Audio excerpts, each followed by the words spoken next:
भट्टी साहब बात ये है कि मेरे भाई वो कह रहे हैं कि सुबह से लेकर शाम तक जो है हम मेहनत कर रहे हैं, गुर्बत मिटाने के लिए काम कर रहे हैं। आज उन्होंने वैसे सऊदी अरब में जाके ये कार्रवाई दिखाई भी है, एक अच्छी बात है। $5 अरब की सरमायाकारी का पैकेज ले लिया उन्होंने, शहबाज शरीफ साहब ने।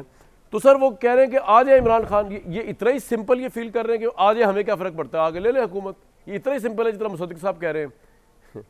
मैं ये तो नहीं कहूँगा बड़े पक्के मुँह से, बड़े मुस्कुराते हुए जो ये कह रहे हैं। जी बताएं जी भट्टी साहब। सर सबसे पहले तो आपकी स्क्रीन पर इस वक्त मुझे एक पिंक शर्ट में मेरे फेवरेट और मेरा बाबा मोहनजोदाड़ो का बाबा नज़र आ रहा है। वेलकम बैक सुलंगी साहब, आप बेलाखर आ गए। और दूसरी बात ये है भाईजान के कहाँ से हो गए, नौजवान आदमी हैं। भट्टी साहब आप पहली दफ़ा मंडे को आए मेरे शो में, ये पिछले 2 हफ्ते से आ चुके हैं मुर्जा साहब। सर मैं पहली दफ़ा स्क्रीन शेयर कर रहा हूँ और मेरे बाबा हैं सर, ये हमारा आपस का एक मामला है, उसमें मेरे बाबा हैं।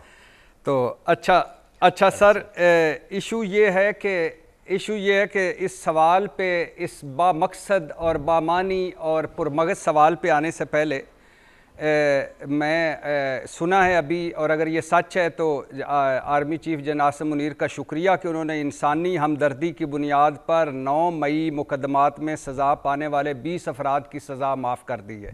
हाँ जी, और सबको रिहा कर दिया बात सही है। सर शुक्रिया, ये बड़ी अच्छी मैं डिटेल बता दूं इसकी कि मिलिट्री कोर्ट से 9 मई मुकदमात में मुलविस सज़ा पाने वाले 20 अफराद सुनाई मुकम्मल से पहले रहा कर दिया। सुप्रीम कोर्ट की हिदायत इंसानी हमदर्दी की बुनियाद पर आर्मी चीफ ने 20 अफराद की सज़ा माफ़ कर दी। ये अफराद अब तक 9 से 10 माह की सज़ा काट चुके हैं। इन अफराद को 6 और 7 अप्रैल को रहा किया गया। रहा होने वालों में वो नाम है और इनका ताल्लुक पिंडी, लाहौर, गुजरांवाला, दीर और मर्दान से। अभी मैं एक बंदे का आपको शॉर्ट भी सुनवाऊंगा कि उन्होंने किस तरह का सलूक रहा उनका मिलिट्री उसके दौरान कस्टडी में। जी भट्टी साहब प्लीज़ कंटिन्यू करें। और दूसरा उनका शुक्रिया कि ये जो सुना जा रहा है कि 5 अरब, आर्मी चीफ साहब का शुक्रिया कि $5 अरब सऊदी पैकेज आ रहा है, अल्लाह करे आ जाए, और जिसके लिए ये एक तस्वीरी प्रोग्राम अभी जारी है सऊदी आर्मी चीफ को शुक्रिया अदा कर रहे हैं अरब में। ठीक है जी डेफिनेटली उनका ही शुक्रिया, इन्होंने खेत मिट्टी करने।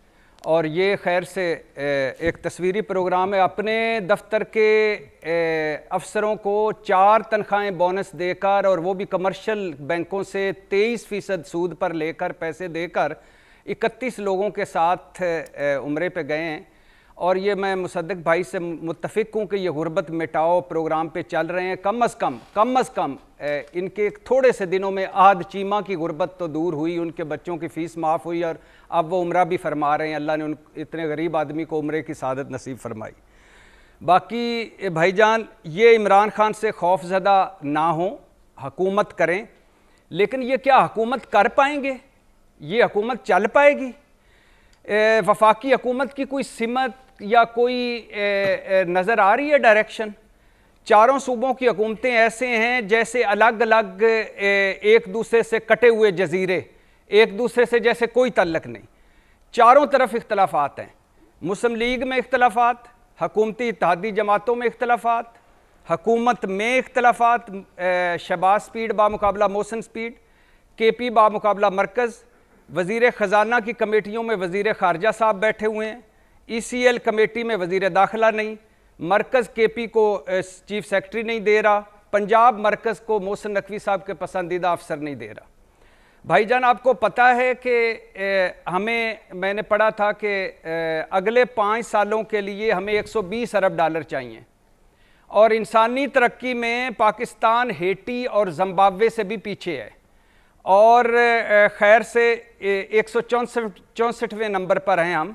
9 करोड़ 80 लाख इस मुल्क के गरीब लोग जो हम जैसे हमारे भाई हैं, वो गुर्बत की लकीर के नीचे झूले माइयाँ कर रहे हैं, और 1 करोड़ मजीद जाने वाले हैं।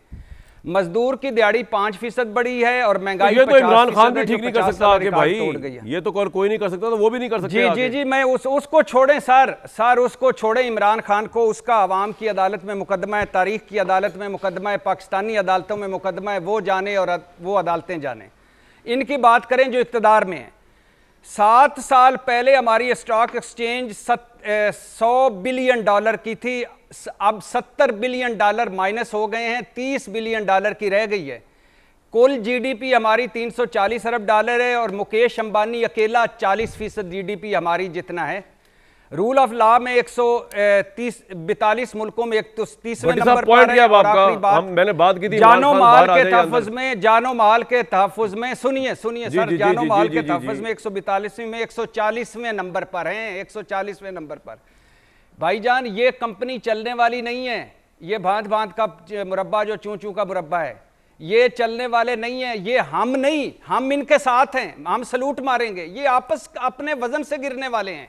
अभी चंद ये ईद के बाद अभी आप देखिए कि होता है क्या क्या क्या आगे जाना है और क्या क्या होना है। और जो हल्की ढोलकी पे इनके अपने लोग ही जुगते मार रहे हैं इस हुकूमत को, उसमें अब हम क्या करें और क्या करें, कोई डायरेक्शन नहीं, कोई यार। एक तो आप मियां जावेद लतीफ साहब प्रोग्राम में हो या ना हो, आप उनका जिक्र कर देते हैं कि जी वो ये कर रहे हैं, उनके एक्शंस बता देते हैं। बहरहाल पॉइंट आपका आ गया मेरे भाई। सर राना मेरे फेवरेट और पसंदीदा राना सनाउल्लाह साहब की नहीं सुनी आपने? हाँ, उन्होंने कह दिया कि इमरान खान के सारे मुकदमे झूठे हैं। उन्होंने कह दिया कि ये शुक्र भाई राना साहब को सुप्रीम कोर्ट ऑफ पाकिस्तान तो नहीं मेरे भाई आ गया। राना साहब आज आपको की राय जो है सुप्रीम कोर्ट की राय बन गई है।